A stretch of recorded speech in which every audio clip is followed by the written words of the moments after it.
Hello students, welcome to my channel Sunshine Math Classes. आज हम इस वीडियो में चैप्टर नंबर 4 क्वाड्रेटिक इक्वेशन का एग्जांपल नंबर 15 करेंगे। A motor boat whose speed is 18 kilometre per hour in still water takes 1 hour more to go 24 kilometre upstream than to return downstream to the same spot. Find the speed of the stream.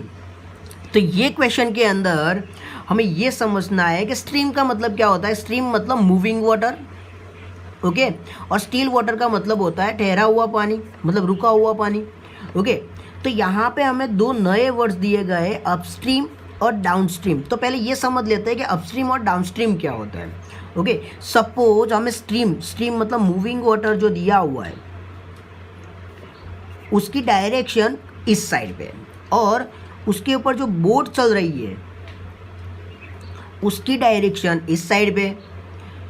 तो जब moving water की speed इस direction में चल रही है और boat उसकी ऑपोजिट डायरेक्शन में चल रही है, तो ऑब्वियसली बोट को क्या करना पड़ेगा, ज़्यादा स्पीड लगाना पड़ेगा। तो ये जो कंडीशन होती है उसको हम बोलते हैं अपस्ट्रीम। उसको हम क्या बोलेंगे, अपस्ट्रीम, ओके। क्योंकि यहाँ पे बोट को क्या लगाना पड़ेगा, स्पीड ज़्यादा लगानी पड़ेगी। और अपस्ट्रीम में ऑलवेज बोट की स्पीड कैसी होगी, ज़्यादा होगी। उसके ऑपोजिट अगर सोचे तो उसके अंदर सपोज स्ट्रीम की स्पीड तो इसी साइड पे, ओके, हमारी डायरेक्शन जो है स्ट्रीम की वो इस साइड पे चल रही है बोट हमारी, स्ट्रीम, ओके। और उसके ऊपर जो बोट है वो भी उसी डायरेक्शन में चल रही है। तो ये जो कंडीशन होती है उसको हम क्या बोलेंगे, डाउनस्ट्रीम बोलेंगे, ओके। तो जब दोनों की डायरेक्शन ऑपोजिट होती है, मतलब स्ट्रीम इसी डायरेक्शन में जा रहा है, बोट इस डायरेक्शन में जा रही है, तो इसका मतलब दोनों की जो डायरेक्शन है वो ऑपोजिट है। तो उसके अंदर उसको क्या बोला जाएगा, अपस्ट्रीम बोला जाएगा। अगर दोनों की डायरेक्शन, स्ट्रीम भी इसी साइड पे जा रहा है, मतलब पानी का बहाव भी इसी साइड पे है और बोट भी उसी डायरेक्शन में चल रही है, तो वो कंडीशन को हम क्या बोलेंगे, डाउनस्ट्रीम बोलेंगे, ओके।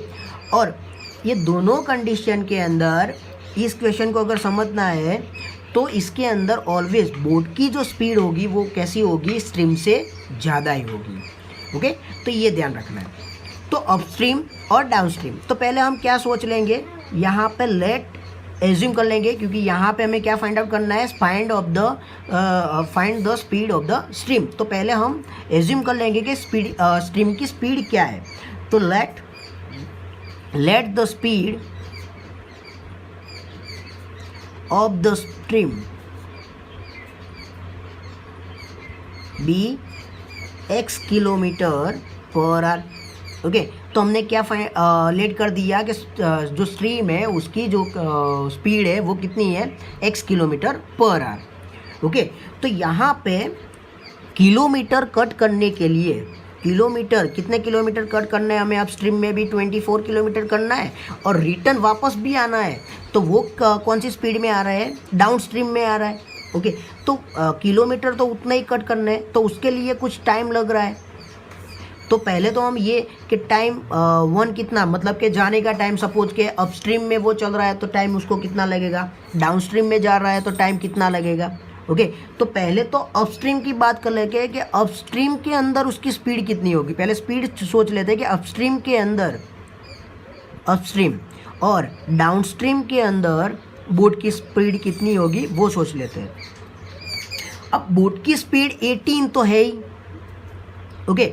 लेकिन जो वो अपस्ट्रीम में जा रहा है, अपस्ट्रीम में, तो उसकी स्पीड क्या हो जाएगी, कम हो जाएगी या ज़्यादा हो जाएगी, क्योंकि वो तो अपोजिट डायरेक्शन में चल रहा है। तो ऑब्वियसली बोट इसी डायरेक्शन में जा रही है, ओके। और पानी का बहाव इस साइड पे, तो उसको क्या करेगा, रोकने की कोशिश करेगा, बोट को क्या करेगा, धक्का लगाएगा। इसकी वजह से अगर बोट की स्पीड कुछ भी होगी तो उसके अंदर क्या होगा, उसकी स्पीड में कम आएगी, उसकी स्पीड क्या हो जाएगी, कम हो जाएगी, क्योंकि वो पानी क्या करेगा, उसको धक्का देगा, ओके, जिसकी वजह से उसकी स्पीड क्या हो जाएगी, कम हो जाएगी।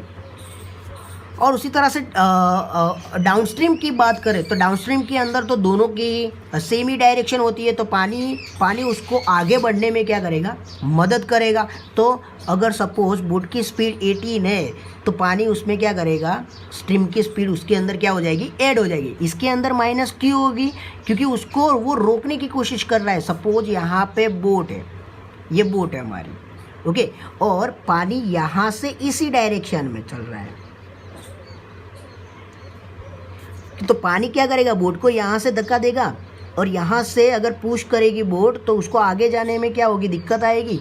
तो इसके लिए ये क्या हो जाएगी, बोट की जो स्पीड होगी तो कुछ तो कम हो जाएगी। इसकी वजह से इसके अंदर स्ट्रीम क्या कर रहा है, उसकी स्पीड में कम कर रहा है, ओके, बोट की स्पीड को क्या कर रहा है, कम कर रहा है। और यहाँ पे जो बोट की स्पीड है वो क्या हो रही है, बढ़ रही है, क्योंकि पानी उसको क्या करेगा, बोट यहाँ पे जा रही है और पानी भी उसके साथ ही चल रहा है, तो पानी क्या करेगा, बोट को धक्का देगा, तो बोट आगे जाएगी, तो उसके अंदर क्या होगा, स्ट्रीम की स्पीड ऐड हो जाएगी। तो इस तरह से अप स्ट्रीम के अंदर ये माइनस हो जाएगा और डाउन स्ट्रीम के अंदर क्या हो जाएगा, ये प्लस हो जाएगी स्पीड, ओके। तो अपस्ट्रीम में स्पीड हम लिख देते हैं यहाँ पे कि अपस्ट्रीम में स्पीड क्या होगी और डाउनस्ट्रीम की स्पीड क्या होगी। तो अपस्ट्रीम के अंदर 18 - x किलोमीटर पर आवर हो जाएगा और डाउनस्ट्रीम के अंदर 18 + x किलोमीटर पर आवर हो जाएगा। अब हम फाइंड आउट करते हैं कि जब वो अपस्ट्रीम में जा रहा है तो उसको जो भी किलोमीटर यहाँ पे दिए गए 24 किलोमीटर दिए गए, उसको कट करने के लिए कितना टाइम लगेगा और डाउनस्ट्रीम के लिए उसको कितना टाइम लगेगा, ओके। तो अपस्ट्रीम में जो बंदा जा रहा है, अब टाइम की फॉर्मूला हमारी क्या है, time is equal to distance upon speed है, ओके। तो डिस्टेंस हमारा यहाँ पे कितना है, टाइम, सपोज के टाइम 1 ले लेते हैं इसको, क्योंकि डाउनस्ट्रीम और अपस्ट्रीम दोनों है, इसलिए टाइम 1 ले लेते हैं। सपोज के टाइम 1 अपस्ट्रीम में जा रहा है तो टाइम उसको डिस्टेंस कितना कट करना है, 24 किलोमीटर कट करना है। और स्पीड, वहाँ पे स्पीड कितनी होगी अपस्ट्रीम के अंदर, 18 - x किलोमीटर होगी। और उसी तरह से T2 फाइंड आउट कर लेते हो तो वहाँ पे भी 24 किलोमीटर ही है, ओके। लेकिन वहाँ पे रिटर्न किस में आ रहा है, वो डाउनस्ट्रीम में रिटर्न में आ रहा है, तो वो किस में हो जाएगा, 18 प्लस, उसकी स्पीड कितनी हो जाएगी, 18 + x हो जाएगी, ओके। तो यहाँ पे क्वेश्चन में क्या बोला गया है कि अ मोटर बोट वो speed is 18 kilometre per hour in still water takes 1 hour more to go 24 kilometre upstream than to the return downstream to the same spot, okay. तो उसको 1 घंटा ज़्यादा लग रहा है जब वो अपस्ट्रीम में आ रहा है, ओके। डाउनस्ट्रीम में वो जा रहा है और अपस्ट्रीम में वापस आ रहा है, तो उसको 1 hour क्या हो रहा है, ज़्यादा लग रहा है उसको। अपस्ट्रीम में आने से क्या लग रहा है, 1 घंटा ज़्यादा लग रहा है। सपोज उसको जाने में, सपोज वो डाउनस्ट्रीम में जा रहा था, तो डाउनस्ट्रीम में जाने से उसको सपोज के 10 hours लग रहा है और उसको वापस आने में 11 hours हो जा रहे हैं, ओके। 1 घंटा क्या हो रहा है, ज़्यादा हो रहा है, उसकी स्पीड कम हो जाएगी अपस्ट्रीम में आने की वजह से, ओके। तो यहाँ पे क्या हो जाएगा, सपोज यहाँ पे ये जो लग रहा है वहाँ पे कितना, सपोज हम मान लेते हैं यहाँ पे 11 घंटे लग रहे हैं, ओके। और यहाँ पे जो T2 है उसमें कितने लग रहे हैं, 10 hours लग रहे हैं, डाउन स्ट्रीम है इसलिए 10 hours लग रहे थे, इसमें कितने लग रहे थे, तो 1 घंटा ज़्यादा लग रहा है। तो 1 घंटा कैसे पता चला, इसमें से ये जो फर्स्ट टाइम मिला होगा उसमें से ये टाइम हमने माइनस किया होगा, तभी पता होगा कि 1 घंटा ज़्यादा लग रहा है। तो यहाँ पे क्या हो जाएगा, T1 - T2 करेंगे तब पता चलेगा, क्योंकि यहाँ पे ये अपस्ट्रीम की बात हो रही है, यहाँ पे हम लिख देते हैं कि अपस्ट्रीम है ये, ओके। और ये यहाँ पे कहाँ पे जा रहा है, डाउनस्ट्रीम की बात है, तो डाउनस्ट्रीम में उसको 10 घंटे लग रहा है, ये सोचा है हमने, ओके। और अपस्ट्रीम में उसको 11 hours लग रहा है, तो 11 घंटे में से 10 hours माइनस करेंगे तभी हमें पता चलेगा कि उसको 1 घंटा ज़्यादा लगा हुआ है, ओके। तो यहाँ से T1 में से T2 माइनस करेंगे तो हमें पता चलेगा कि 1 घंटा है, ओके। तो यहाँ पे T1 हमने कितना है, 24 डिवाइडेड बाय 18 - x है, माइनस T2 कितना है, 24 अपॉन 18 + x = 1। अब हम क्या कर देंगे, इसका सॉल्यूशन ला देंगे, तो क्रॉस मल्टीप्लिकेशन हो जाएगा। तो 24 multiply by 18 + x minus 24 18 - x, okay. और डिवाइड बाय क्या आ जाएगा, ये वन टाइम माइनस है, वन टाइम प्लस है, तो यहाँ पे आइडेंटिटी यूज़ कर सकते हैं। कौन से? 18 का स्क्वायर माइनस एक्स स्क्वायर, ए स्क्वायर माइनस बी स्क्वायर की आइडेंटिटी यहाँ पे लग जाएगी और यहाँ पे क्या आंसर आ जाएगा? 1 आ जाएगा। अब क्या करेंगे हम? 18 मल्टीप्लाई बाई 24 कर देंगे, तो 18 मल्टीप्लाई बाई 24 कितना आता है? 32, 3, 16, 16, 19, 2, 13, 1, 3 और 4। तो यहाँ पे इसका मल्टीप्लिकेशन कितना आ जाएगा? 432 plus 24x minus 432 minus minus plus तो 24x। ओके, तो यहाँ पे 24 मल्टीप्लाई बाई 18 करेंगे तो 432, 24 के साथ x का मल्टीप्लिकेशन करेंगे तो कितना आंसर आएगा? 24x, और 24 मल्टीप्लाई बाई 18 करेंगे तो कितना आंसर आएगा? -432, और माइनस माइनस यहाँ पे क्या हो जाएगा? प्लस हो जाएगा, तो 24 मल्टीप्लाई बाई एक्स मतलब 24x। और यहाँ पे 18 का स्क्वायर कितना होगा? 18 का स्क्वायर हमारा कितना आएगा? 324 माइनस, और x का स्क्वायर कितना हो जाएगा? x स्क्वायर हो जाएगा। Okay, is equal to 0। ये तो हमारा कट हो जाएगा, और इन दोनों का प्लस करेंगे तो कितना आ जाएगा? 48x। Okay, divided by 324 minus x square is equal to 1 हो जाएगा। अब आगे करते हैं, आगे क्या आंसर आएगा? ये जो हमारा डिनोमीटर में वो इस साइड पे चला जाएगा, अब तो यहाँ पे तो 1 ही है, तो 48x is equal to 1 multiply by 324 minus x square. Okay, यही का यही रहेगा। अब ये माइनस है तो इस साइड पे क्या हो जाएगा? प्लस। ओके, यहाँ पे ये प्लस तो है ही, कितना है प्लस हमारा? ये जो माइनस है। ओके, तो इस साइड पे लेंगे तो हमारा क्या हो जाएगा? प्लस हो जाएगा। ये हमारा प्लस यहाँ पे था, तो मैं वही का वही लिख देता हूँ, और ये जो है यहाँ पे प्लस है तो यहाँ पे क्या हो जाएगा? माइनस हो जाएगा। तो अब हमारे पास टारगेट क्या बचा कि यहाँ पे 324 इज इक्वल टू 0। तो अब अगर सपोज यहाँ पे क्वाड्रेटिक इक्वेशन हमें मिल गया, तो यहाँ पे हम फॉर्मूला का यूज़ कर लेते हैं, क्वाड्रेटिक फॉर्मूला का यूज़ कर लेते हैं रूट फाइंड आउट करने के लिए, किस स्ट्रीम की क्या होगी स्पीड। ओके, तो यहाँ पे पहले तो ए, बी और सी की वैल्यू क्या होगी? तो ए की वैल्यू कितनी होगी? 1 होगी, बी की वैल्यू 48 होगी, और सी की वैल्यू कितनी होगी? 324 हो जाएगी। ओके, तो डी का क्या आंसर आएगा? बी स्क्वायर माइनस 4ac हो जाएगा। तो बी स्क्वायर मतलब 48 स्क्वायर माइनस 4, ए का कितना हो जाएगा? 1 हो जाएगा, और सी कितना है? यहाँ पे माइनस है तो यहाँ पे भी माइनस लेना पड़ेगा, तो -324।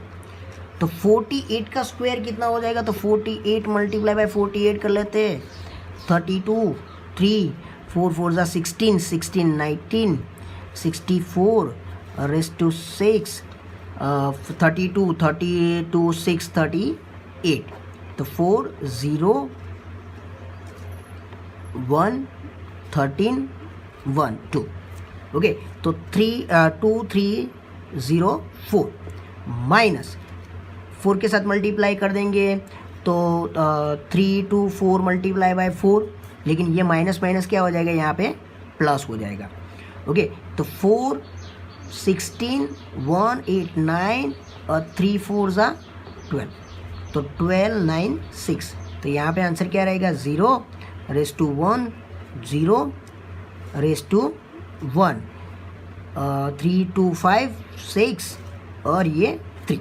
तो हमारा क्या आंसर आ जाएगा? डी का 3600। ओके, अब हम रूट फाइंड आउट कर लेते हैं। रूट का एक्स क्या मिलेगा?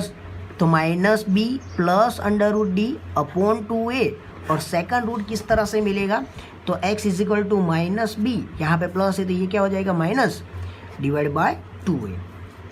तो -b मतलब यहाँ पे हमें b कितना दिया गया था? 48, तो यहाँ पे -48 प्लस √d मतलब 3600 डिवाइड बाई 2 मल्टीप्लाई बाई ए मतलब हमारा कितना है?